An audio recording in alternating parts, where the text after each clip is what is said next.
Halo teman-teman, bertemu lagi dengan saya. Kali ini saya akan membahas materi konsep penduduk mapel geografi kelas 11 semester 2. Untuk lebih jelasnya, mari simak video ini. Sebelum simak video ini, teman-teman silakan like, comment, and subscribe. Untuk lebih jelasnya tentang materi ini, tolong ditonton sampai selesai. Terima kasih. Materi yang pertama yaitu pengertian penduduk. Secara umum, penduduk adalah sekelompok orang yang tinggal atau menempati suatu wilayah tertentu. Menurut Undang-Undang 1945 Pasal 26 Ayat 2, penduduk Indonesia adalah warga negara Indonesia dan warga negara asing yang bertempat tinggal di Indonesia. Di Indonesia sendiri, seseorang atau kelompok dapat dikatakan penduduk jika sudah tinggal atau menetap di wilayah Indonesia selama kurang lebih 6 bulan dan atau mereka yang berdomisili kurang dari 6 bulan tetapi memiliki tujuan untuk menetap. Penduduk bisa dibedakan menjadi dua, yaitu sebagai berikut. Yang pertama, penduduk Indonesia yang umumnya adalah orang Indonesia asli serta berstatus sebagai warga negara Indonesia. Yang kedua, penduduk yang bukan warga negara Indonesia.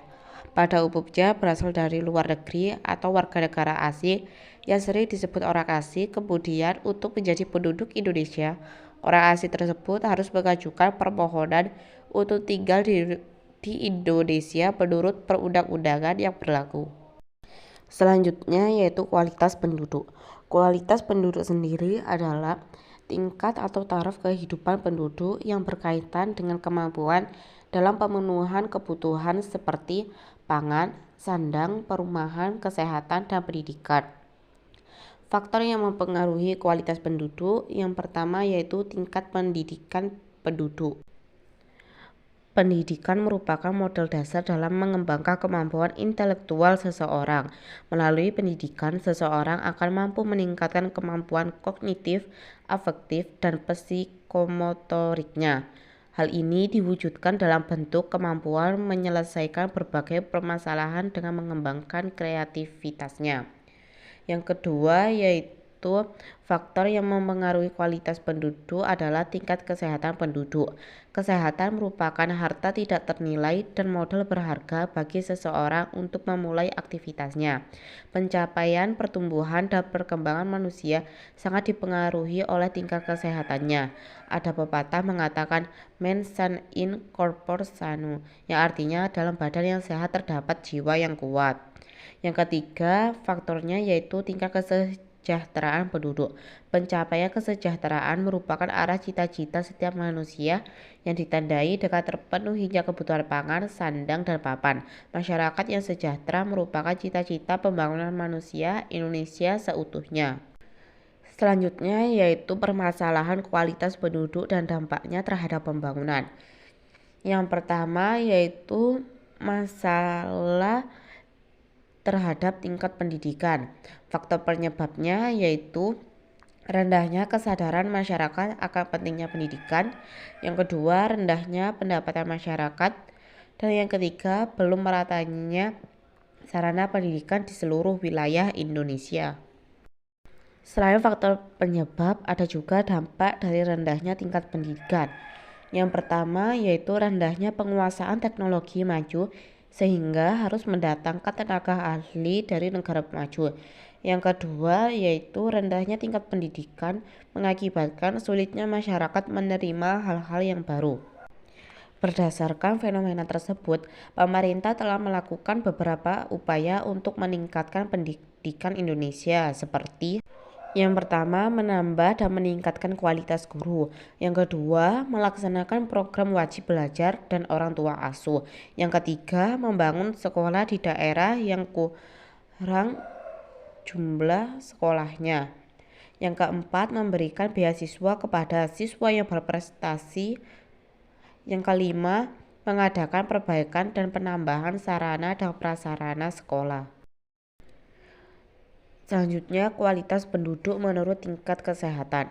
Negara Indonesia merupakan salah satu negara yang memiliki kualitas kesehatan penduduk yang rendah. Hal ini diakibatkan oleh faktor makanan dan gizi yang dikonsumsi, kondisi lingkungan, fasilitas kesehatan, dan ketersediaan tenaga medis.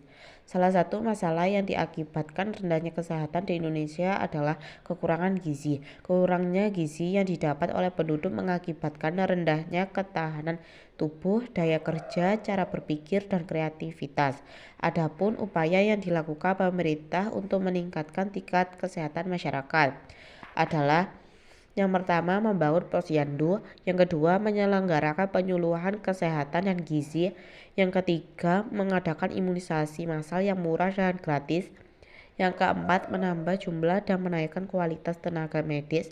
Yang kelima, memperbanyak fasilitas kesehatan seperti rumah sakit, klinik, dan puskesmas. Yang keenam atau yang terakhir, sosialisasi dan pencegahan wabah. Yang selanjutnya yaitu kualitas penduduk menurut mata pencaharian. Pertama, jumlah penduduk yang besar di negara Indonesia sangat berkaitan dengan jumlah angkatan kerja yang tersedia. Semakin tinggi pertambahan penduduk, maka jumlah angkatan kerja juga semakin banyak. Hal ini berdampak pada semakin ketatnya persaingan tenaga kerja, karena angkatan kerja muda yang merupakan tenaga kerja kurang produktif pun ikut bersaing. Masalah tenaga kerja dan kesempatan kerja harus segera diatasi karena berkaitan dengan ketahanan nasional. Untuk mengatasi masalah ini, pemerintah telah melakukan beberapa upaya. Di antaranya, yang pertama, meningkatkan keterampilan tenaga kerja melalui kartu prakerja. Yang kedua, mengadakan program hubungan dan perlindungan tenaga kerja. Yang ketiga, mengurangi pengangguran di daerah berpenduduk padat, miskin, dan rawan terhadap bencana alam, misalnya pembangunan desa. Yang keempat, meningkatkan penyaluran, penyebaran, dan pemanfaatan tenaga kerja. Yang selanjutnya yaitu data kependudukan. Sumber data penduduk merupakan sumber yang diperoleh untuk mengetahui dinamika penduduk. Badan Pusat Statistik Indonesia memiliki beberapa sumber data kependudukan sebagai berikut. Yang pertama yaitu sensus penduduk. Sensus penduduk adalah suatu metode menjaring data penduduk dengan cara mengadakan perhitungan langsung ke lapangan. Berdasarkan tempat tinggal penduduk, sensus dibagi menjadi dua, yaitu yang pertama de facto, yaitu cara menghitung jumlah penduduk terhadap metode warga yang ditemukan pada saat penjajahan langsung. Yang kedua yaitu de jure, dilakukan dengan cara melakukan perhitungan terhadap warga penduduk asli dari daerah yang sedang dilakukan sensus. Jadi, jika ditemukan orang yang bukan asli penduduk di sana pada saat sensus, maka tidak dimasukkan dalam perhitungan.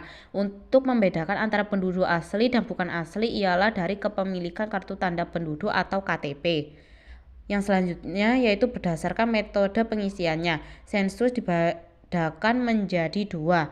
Yang pertama yaitu metode canvasser, yaitu pelaksanaan sensus di mana petugas mendatangi tempat tinggal penduduk dan mengisi daftar pertanyaan yang diajukan oleh petugas sensus. Metode ini diisi sendiri oleh petugas setelah mendapat jawaban dari setiap responden. Selanjutnya yang kedua yaitu metode householder, yaitu pelaksanaan sensus di mana pengisian daftar pertanyaan dilakukan oleh penduduk sendiri atau oleh setiap kepala keluarga. Selanjutnya yaitu registrasi penduduk, yaitu kegiatan yang dilakukan pemerintah setempat bekerja sama dengan keluarga mencatat peristiwa penting seperti kelahiran, kematian, pernikahan, adopsi, dan peristiwa penting lainnya. Tujuannya adalah pengumpulan data yang dapat diproses untuk perencanaan lebih lanjut dalam sebuah pemerintahan.